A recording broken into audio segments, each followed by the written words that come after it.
आप सभी को मेरा नमस्कार। आज कुछ महत्वपूर्ण घोषणाएं मैं करने जा रहा हूं हमारे समाज के हित में।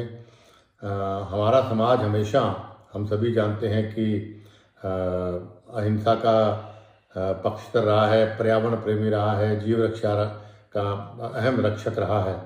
और ऐसे समाज का हिस्सा होना मैं समझता हूं मेरे लिए बहुत ही गर्व की बात है। और मैं दिल की गहराइयों से आभार व्यक्त करता हूँ समाज के सभी साधु संतों का, सभी विधायक, पूर्व विधायकों का, पूर्व सांसद का, और समाज के सभी सदस्यों का, और खासतौर से पूरे समाज का, जिन्होंने मेरे पिता स्वर्गीय युग पुरुष बिश्नोई रतन चौधरी भजन लाल जी के स्वर्गवास के बाद मुझे ये इतनी बड़ी अहम संरक्षक की जिम्मेदारी सौंपी थी और एक विश्वास जताया था। और मुझे खुशी इस बात की है कि लगभग 12 साल से ज़्यादा मुझे संरक्षक समाज का बने हो गए, और इन 12 सालों में मैंने पूरी मेहनत, लगन और ईमानदारी से इस समाज को एक माला में पिरो के रखा। जो समाज हमारे पूर्वज, खास तौर पे जैसा युग पुरुष चौधरी भजन लाल जी, स्वर्गीय लोह पुरुष राम सिंह जी, स्वर्गीय महान नेता श्री रामनारायण जी, और महान नेता स्वर्गीय श्री पूनम चंद जी जैसे महान शख्सियतों ने और साधु संतों ने समाज को बहुत मेहनत से, बहुत लगन से इस समाज को एक माला में पिरो के रखा। तो मेरा भी वही प्रयास रहा कि इस समाज को न केवल माला में पिरो के रखें, बल्कि एकजुट रखते हुए इसको और बुलंदियों तक लेके जाए।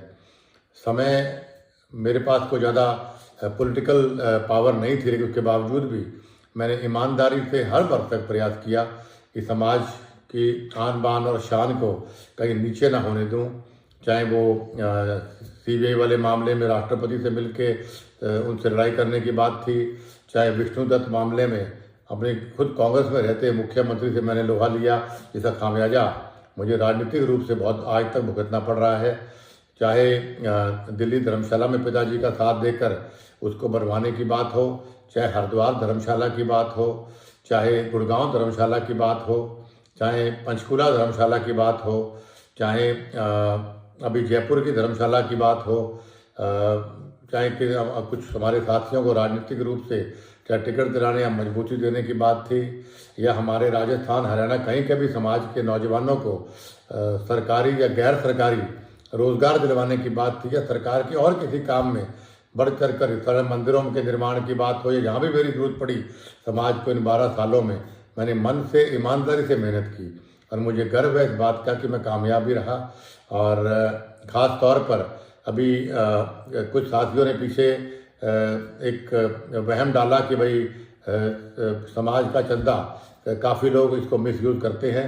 तो हमने लगभग 3 साल पहले इसका ऑनलाइन काम शुरू मेरे कहने पर किया गया, जो आज भी ऑनलाइन है। कितना खर्चा आया, कितना लगा, और उससे पहले भी लगभग 15 या 17 साल से, मेरे बनने से पहले तक की मैंने ऑडिट प्रधानों का कई जगह ऑडिट करवाइए ताकि साथ रहे। और आगे भी जो कमेटियां बने उनसे मेरी प्रार्थना है कि आप भी अभी से लेके पीछे तक की 15 साल, 20 साल, 25 साल तक के सारा आय और व्यय आप इसको ऑडिट अलग अलग सीए से, अलग अलग कंपनियों से करवाइए, और उसको ऑनलाइन डालिए जरूर, ताकि लोगों को पता लगे कि समाज का पैसा दुरुपयोग हुआ कि नहीं हुआ, किसने लिया, किसने नहीं लिया। और मैं दावे से कहता हूं कि भाई, और फ़ख्र से कहता हूं कि हमने समाज को अपने तौर से जो भी हम दे पाए, छोटा मोटा सहयोग, वो हमने दिया। कभी समाज के पैसे का हमने एक कप चाय भी नहीं पी, मेरा दावा है। पिताजी का फोटो सामने, उसको हाजिर डाल के मैं कहता हूँ। और जो आज घोषणा हमने कल करी थी, उसमें पहली घोषणा जो हमने करी थी वो हमने चुनाव डिक्लेयर की करी थी, क्योंकि बहुत लंबी मांग चुनाव करवाने की लोगों की रही कि चुनाव होने चाहिए। और मैं भी लोकतंत्र में विश्वास करता हूं, और मैं नौजवान साथियों खास तौर पर बताना चाहता हूं, जब से हमारा समाज बना, जहां तक मुझे नॉलेज है, इस समाज में कभी भी चुनाव नहीं हुए। और एक बार मुकाम में बैठा था तो स्वर्गीय चौधरी भजन लाल जी, राम सिंह जी और रामनारायण जी कुछ साथी बैठे हुए थे हमारे साथ। तो उस दिन मैंने पिताजी से पूछ लिया, सबसे पूछ लिया कि भाई क्या कारण है कि हम चुनाव नहीं करवाते समाज में। तो एक मत होकर सबने ये बात बोली कि जो समाज अगर सर्वसम्मति से कोई फैसला करता है, उससे बढ़िया कोई फैसला नहीं हो सकता कि एकजुटता रहती है समाज के अंदर। इसलिए अब जिस दिन एकजुटता नहीं रहेगी उस दिन चुनाव कराएंगे, ताकि सर्वसम्मति नहीं बनेगी, चुनाव होने चाहिए। तो सर्वसम्मति बनती आई, लेकिन फिर भी पिताजी के स्वर्गवास के बाद और उनके बाद लोगों की मांग पर 2014 या 15 में, मुझे ईयर याद नहीं है, हमने चुनाव करवाए पूरे लोकतांत्रिक तरीके से। और उसके बाद मैंने जब सारे इलेक्टेड मेंबर्स ने कहा कि हम आपसे मिलना चाहते थे मेरे घर पे, मैंने उनको मिलवाया। उस दिन काफ़ी बारिश भी हो गई थी, तो उस दिन मैंने देखा कई धड़े बनने शुरू हो गए थे कि भाई प्रधान मेरा आदमी बनने, ऐसे बने वैसे बने। जब मैं अलग अलग बुला के बात कर रहा था उस टाइम पे मैंने भी महसूस किया। तो फिर मैंने फिर सब लोगों से जब चर्चा की, मेन प्रतिबद्ध लोगों से, तब उन्होंने कहा कि भाई फैसला इस तरह झगड़ा करेंगे समाज में बहुत धड़े बन जाएंगे और आपसी फूट समाज के लिए शुभ नहीं। तो उन्होंने मेरे ऊपर छोड़ा। तो उस वक्त मैंने फिर हीरा राम जी को, उस वक्त अध्यक्ष, सभी की राय लेके मनोज के काफ़ी लोगों से मैंने पूछा कि भाई किसको अध्यक्ष है। सबने कहा कि ये ठीक है, ये नाम हमने कुछ रखे। तो हीरा राम भवाल जी सबसे अच्छे ईमानदार व्यक्ति थे, उनका नाम सबने कहा, तो उसको हमने अनाउंस किया। और उसके बाद कोविड आ गया, तो कोविड 1 कोविड 2 आया, तो ये इलेक्शन आगे जाता रहा। तो अभी हमने फिर कल सुबह चुनाव की घोषणा की, और उस चुनाव में हम समझते हैं पूरी पारदर्शिता हो, इसके लिए हमने हमारे पीठेश्वर स्वामी रामानंद जी की चेयरमैनी में एक कमेटी बनाई है 29 मेंबरों की, जिसमें स्वामी रामानंद जी हमारे अध्यक्ष रहेंगे। चुनाव करवाएं, उनकी देखरेख में चुनाव होगा। और उनके साथ अखिल भारतीय बिश्नोई महासभा के हमारे राष्ट्रीय अध्यक्ष जो परशुराम जी हैं, वो उनके साथ वाइस चेयरमैन होंगे। साथ में 27 मेंबर्स होंगे। और श्री SK बिश्नोई जी जो बहुत ही प्रसिद्ध समाज सेवी भी हैं, लॉयर भी हैं हमारे समाज के, लीगल ओपिनियन के लिए उनको सबसे राय लेकर हमने नियुक्त किया।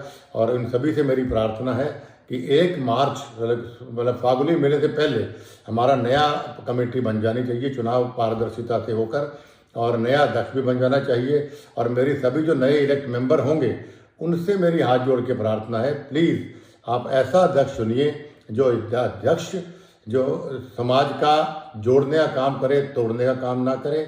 जो अध्यक्ष 29 नियमों को अपना का सम्मान करता हो, जिसके लिए समाज सर्वप्रिय हो स्वार्थ से ज़्यादा, ऐसा अध्यक्ष आपको चुनना चाहिए। जो नशा ना करता हो, जो अध्यक्ष माँ और बेटियों को अच्छी तरह से देखता हो और ईमानदार अध्यक्ष हो, उस आदमी को आप अध्यक्ष चुनिएगा। हमारे समाज के भविष्य और बच्चों के भविष्य का सवाल, ये मेरी पहली प्रार्थना भी है, पहली घोषणा भी हमने कल इस बात की हमने करी थी कि भाई हम चुनाव डिक्लेयर करते हैं। आज से चुनाव की प्रक्रिया शुरू, सारा का सारा पावर स्वामी रामानंद जी के पास है। स्वामी रामानंद जी की देखरेख में सारा चुनाव होगा। उनसे प्रार्थना जल्दी से मीटिंग बुलाकर वो अपने आगे चुनाव की प्रतिक्रिया वो शुरू कर दें।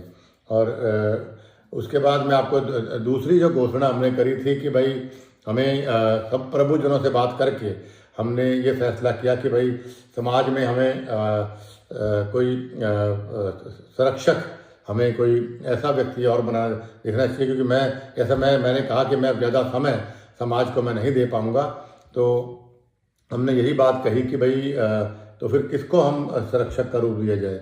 तो सभी ने एक मत होकर कहा कि स्वामी रामानंद जी जो है सबसे हमारे पीठेश्वर भी हैं, और चाहे हिंदुस्तान हो चाहे विदेश तक उनके बहुत सम्मान लोग करते हैं, और उनको सारे हमारे समाज का ज्ञान भी है और बहुत लंबा तजुर्बा समाज का है। उनकी तो दर्शन मात्र से सबके पाप खत्म हो जाते हैं, सबके कष्ट खत्म हो जाते हैं। तो उनको मैं समझता हूँ उनसे बेहतर संरक्षक के रूप में कोई होना चाहिए। सबसे राय लेके हमने स्वामी रामानंद जी को संरक्षक हमने नियुक्त किया है, और ये भी एक फैसला हमने कल किया था।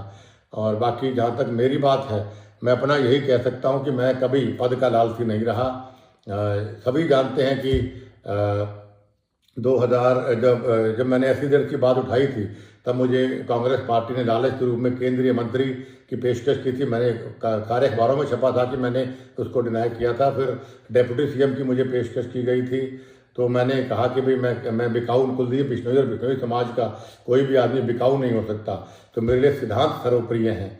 तो मैंने वो भी केंद्रीय मंत्री पर ठुकराया, फिर मैंने उप मुख्यमंत्री पर ठुकराया। उसके बाद मुझे पहले अखिल भारतीय बिश्नोई महासभा का मुझे अध्यक्ष नियुक्त किया गया। मैं बनना नहीं चाहता था, लेकिन मुझे ज़बरदस्ती बनाया गया। तो मैंने चाय लेके साल या 1.25 साल में मैंने खुद इस्तीफा दिया। और उसके बाद बहुत ही प्रसिद्ध और बहुत ही पॉपुलर मलखान सिंह जी अध्यक्ष बने। और उसके बाद पिताजी के स्वर्गवास के बाद सर्वसम्मति साधु संतों ने और सभी लोगों ने मुझे अखिल भारतीय बिश्नोई महासभा का संरक्षक नियुक्त किया। तो मैंने तुरंत प्रभाव से अपना इस्तीफा भेजा। रिकॉर्ड की बात है, उस वक्त की कार्यकारिणी से पूछा जा सकता है। मैं लिखित में कहा कि मैं संरक्षक नहीं बनना चाहता हूं, मैं ऐसे पद पे नहीं बैठना चाहता जहां चौधरी भजन लाल जी जैसे महान विभूति बैठे हों। मैं तो उनके मुकाबले में कण भी नहीं हूं। तो लेकिन उन्होंने सभी ने मेरा इस्तीफा ठुकरा के, इस्तीफा फाड़ के बल्कि कमेटी में फेंका गया और ये कहा गया कि भाई चौधरी भजन लाल परिवार के अलावा इस समाज को कोई एकजुट रखने में सक्षम नहीं है। इस पर लोग विश्वास करते हैं। और जैसा मैंने पहले कहा कि भाई 12 साल से मैंने बड़ी ईमानदारी से इस समाज को आगे चलाया है। तो लेकिन आज मैं इस अखिल भारतीय बिश्नोई महासभा के संरक्षक पद से मैं त्यागपत्र देता हूं, क्योंकि मैं व्यक्तिगत कारणों से मैं इस समाज को ज़्यादा समय नहीं दे पाऊंगा, क्योंकि राजनीतिक रूप से मुझे आगे बहुत बढ़ना है और भी मुझे काम है। लेकिन आप इस बात से बिल्कुल चिंतित मत होइए, जब भी समाज को मेरी ज़रूरत पड़ेगी तो मैं 24 घंटे समाज की सेवा में, मेरे घर के दरवाजे खुले हैं। दुख में सुख में इस समाज ने हमेशा मेरा साथ दिया और आज भी मुझे बड़ी खुशी है कि आज कल मुझे रजिस्टर देके गए इस हार के अंदर भी कि 200 से ज़्यादा इलेक्टेड और नॉमिनेटेड मेंबर्स ने ये लिख के दिया कि कुलदीप बिश्नोई में हम विश्वास जताते हैं। और जो हमारी कमेटी है 21 मेंबर की, एक का हमारे स्वर्गवास हो गया, उनमें से 20 में से 14 लोगों ने भी ये आस्था जताई, विश्वास जताया कि भाई कुलदीप बिश्नोई हमारे संरक्षक है और रहेंगे। मैं उनका भी और समाज के लोगों का दिल की गहराइयों से मैं आभार व्यक्त करता हूं कि आपने चौधरी भजन लाल जी पे और उसके बाद मुझ पे आपने विश्वास जताया। और उम्मीद करता हूं कि आपके चौधरी भजन लाल जी ने भी और मैंने भी आपकी अपेक्षाओं पे, आपकी आशाओं पे हम खरे उतरे। और आगे भी मैं आपसे यही कहना चाहता हूं कि समाज को जहां भी मेरी ज़रूरत पड़ेगी, आधी रात कुलदीप बिश्नोई हाजिर है। और ईश्वर से प्रार्थना करता हूं कि जो लोग ये वीडियो देख रहे हैं, गुरु महाराज उनके स्नेह, अपने स्नेह का हाथ, प्यार का हाथ, आशीर्वाद का हाथ हमेशा मेरे बिश्नोई समाज के ऊपर बनाए रखे। बोलो गुरु जम्बेश्वर भगवान की जय।